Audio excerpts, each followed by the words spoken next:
Hello दोस्तों, कैसे हो आप लोग। तो आज का टॉपिक जो मैं स्टार्ट करने जा रहा हूँ वो सबसे पहले टॉपिक ये रहेगा कि होम लिख लेता हूँ, स्टार्ट होम से करता हूँ। सबसे पहले टॉपिक ये रहेगा कि हम लोगों को आरडी अगर हम लोग यूज कर रहे हैं, आरडी रिकरिंग डिपॉजिट जिसे बोलते हैं, इसमें हम लोग मंथली रुपया अपना जमा करते हैं।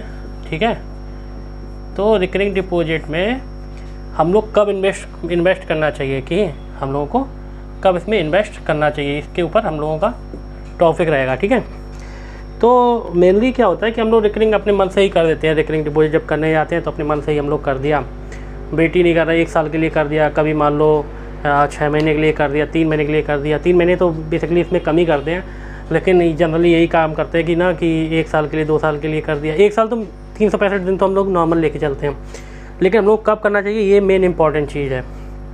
तो आज रिकरिंग डिपॉजिट के बारे में हम लोग बताएंगे।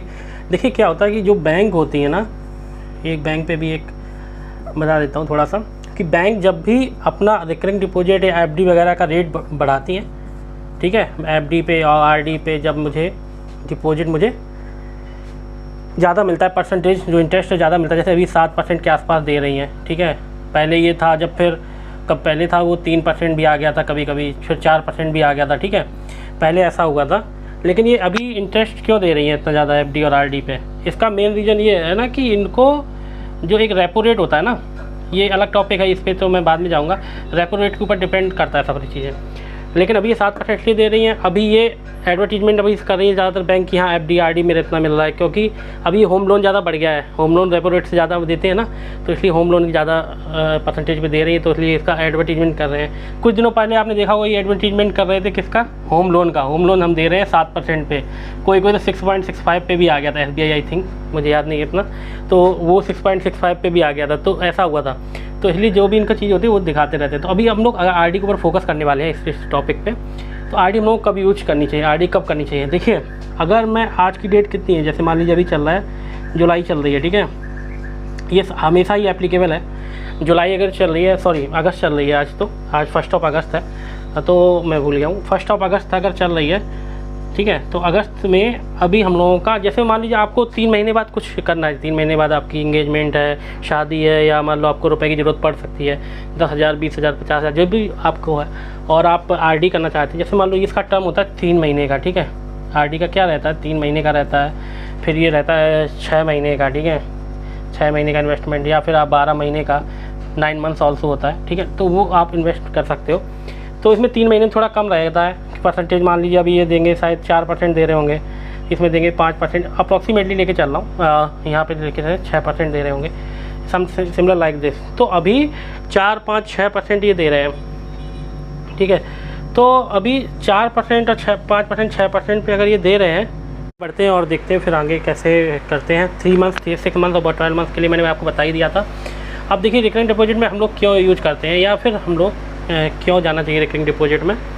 देखिए, अगर आपको मतलब 3 महीने के बाद में आपको पैसा चाहिए, ठीक है, 3 मंथ के बाद पैसा चाहिए, और आपको चाहिए मान लीजिए 30,000 रुपीज़, ठीक है, एक अप्रॉक्सीमेट लेके चल रहे हैं, ठीक है, 30,000 आपको लग रहा है 3 महीने बाद चाहिए, 6 महीने बाद आपको 60,000 रुपये चाहिए, मान के चलिए, ये अप्रॉक्सीमेट 30,000 रुपये चाहिए। ठीक है, तो हम लोग इसको क्या कर सकते हैं रिकरिंग डिपॉजिट में, मान के चलिए कि आपने 5-5 हज़ार रुपये डालने शुरू किए, तो ठीक है, जैसे 3 मंथ्स के लिए तो 10,000 रुपये आपने डाले, 10,000 रुपये पहले मंथ के लिए आपने जब सेव कर लिया, ठीक है, अप्रॉक्सीमेट जितना भी अजम्पशन करके, फिर दूसरे मंथ में आपने 10,000 फिर से सेव किया, ठीक है, और फिर तीसरे मंथ में भी आपने 10,000 सेव कर लिया, करेक्ट। तो आपके पास कितने हो गए टोटल, 30,000 रुपये हो गए, और ये आपने जा कर के खर्च कर लिए, आपके खर्चे में थे, आपने खर्च कर लिए, तो आपको क्या मिला, 30,000 रुपये आपके खर्च हो गए, आपको कुछ नहीं मिला। लेकिन अगर आप रिकरिंग डिपॉजिट से 3 मंथ के लिए अगर आप जाते हो, तो आपको कम से कम अभी जो इंटरेस्ट चल रहा है 6% का मान के चलिएगा चल रहा है, या 5% का भी चल रहा है, तो पहले पे आपको ये एनुअल होता है, ये क्या होता है, एनुअल होता है। तो एनुअल अगर चल रहा है 6%, तो ये 10% पे भी आपको करीब 500 रुपये मिलेंगे। ठीक है, क्यों मिलेंगे, क्योंकि 6% 500 तो नहीं मिलेंगे, 6% का जो हम निकालेंगे तो 0.5% हुआ मंथली, तो 0.5% अगर निकाले जाएंगे, अगर इसका 10,000 रुपये का निकालते हैं तो 1% हुआ जाकर के 100 रुपया, तो अगर 0.5% तो 50 रुपये इस पर मिलेंगे। ठीक है, और जब इसको निकालेंगे क्योंकि ये 3 महीने तक है तो 150 रुपये हो जाएंगे। इसको अगर निकालेंगे तो ये 100 रुपये हो जाएंगे, और इसको अगर निकालेंगे तो 1 मंथ तक रहा है तो 50 रुपये। तो यानी कि आपको करीब करीब 150 और 50, 100 और 300 रुपये, 300 रुपये का बेनिफिट हो जाएगा।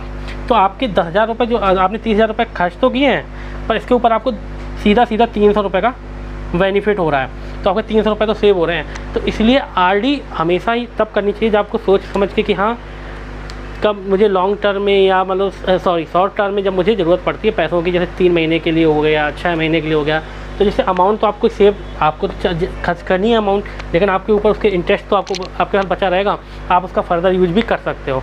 तो इसीलिए मेरे हिसाब से आपको अगर आरडी करानी है तो आरडी आप हमेशा प्लान करके कराइए, जैसे आप खर्च के ऊपर क्या आप खर्च करना है।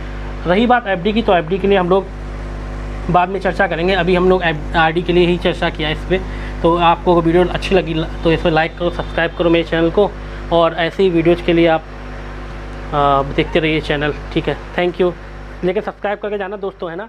Okay bye.